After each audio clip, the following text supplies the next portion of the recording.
introduced, which is to bring Indian Christians at par with the words Mohammedans used in section 213, so that they are also not expected to go through this cumbersome legal process before succeeding the property of their predecessor in interest. Since this is a provision which seeks to help the community and also delete one provision which is now considered unconscionable with regard to excluding widows from inheritance of a husband's property, I request the Honourable House to take it up for consideration and passage today. Now, I have one objection to it. It's as the bill is of 1925 and we were under a foreign rule, the word Mohammedan was used.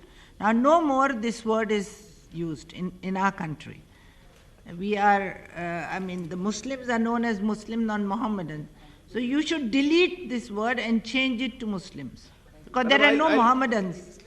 I will, since this is a pre-independence legislation, I'll check up whether this is used in other legislations also which are pre-independence, and we'll see what can be done. Because all those discriminatory words which the British was using as far as women are concerned have been, and this word which they used as Mohammedans should be not used anymore. So I would request the Honorable Law Minister to go into it, because we are Muslims and not Mohammedans. And I'll certainly check it up, because this would be used in certain other pre-1947 legislations. Where it was used, I'll examine that. Now, I don't think there any dispute is about this bill. इसमें सब agree कर रहे हैं. अभी मेरे पास 3 ही नाम है, 4 नाम है, 5 नाम है. अभी if everybody agrees, किसका? It passes. Even Mabel is saying for unanimous passage. If everybody so agrees, and it is beneficial to women. No, madam, the point is Yes. that I think we had agreed the other day in the conference that legislation is the primary function of the House.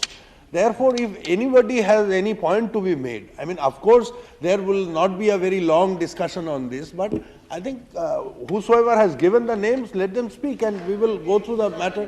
I agree with you 100% that any legislation or every legislation should be discussed. As far as this legislation is concerned, this is beneficiary to women. They were discriminated after inheritance. I can only put one question to anybody else can put many questions, but I want to ask one thing. How, as far as the Muslim is concerned, the inheritance of the wife, the deceased wife, is properly identified, codified. But what about the Christian? How much a widow of a Christian will inherit? Jaitley. Madam, I'm sorry if I put you into difficulty. No, I'm sorry, I didn't follow it. You know what happens, as far as the Muslims are concerned, their succession is identified according to Quran. That a woman is an inheritor, the children are residuaries.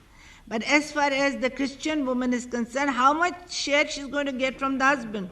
And how it will be divided? There is a somewhat difficulty as far as that question is concerned, because there are some provisions which are still remaining under this Act, where there is, according to certain Christian organizations, there is some element of discrimination.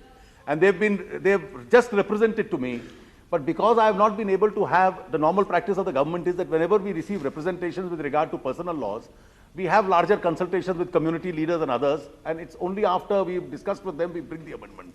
In fact, today I have received an amendment that there are certain categories of inheritance with regard to Christian women. There is still an element of discrimination, which I'll be separately looking into. Then how will you deal with it once we pass this bill? No, this deals with the 2 separate categories. If necessary, these are all laws on which where all amendments need not be brought about on the same day. For instance, these are laws. The principal purpose of this amendment is to remove this onerous procedure of probate being mandatory for all Christians anywhere in the country before succession can be made, before they become entitled to succession. Now, this is not true of any other community. It is not true of Muslims at all. They don't require it. With regard to Hindus, it is required in the presidency towns of Mumbai, Chennai and Kolkata. It's not required elsewhere.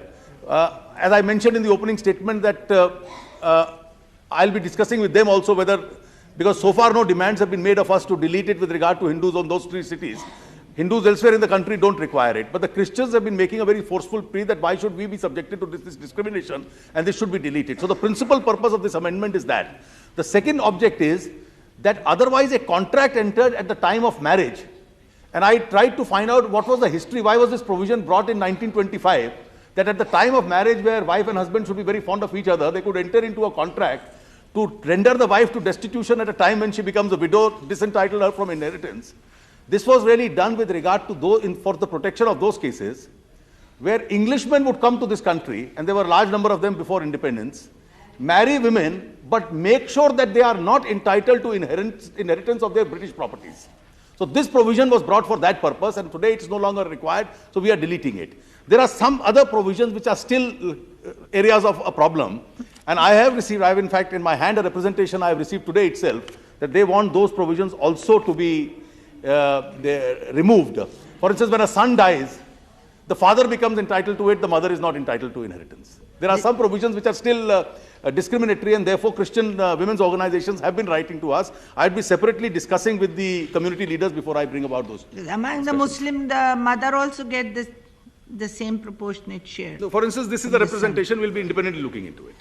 Now I think if everybody wants to say a word, I have got your name, then let me go properly. Madam, you asked a question with regard to the widow. Normally, the provision in this act with regard to Christians is 33. It's 1/3 for the widow and 2/3 for the other lineal descendants.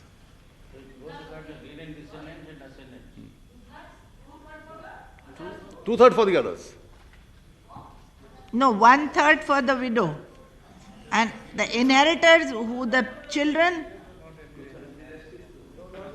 Under the Christian law, all women are prejudicially discriminated against, and it requires, I know, help from Goa. So all these relations will have to be dealt with in detail and changed completely. Pondicherry, the Christians are not entitled any share in the property.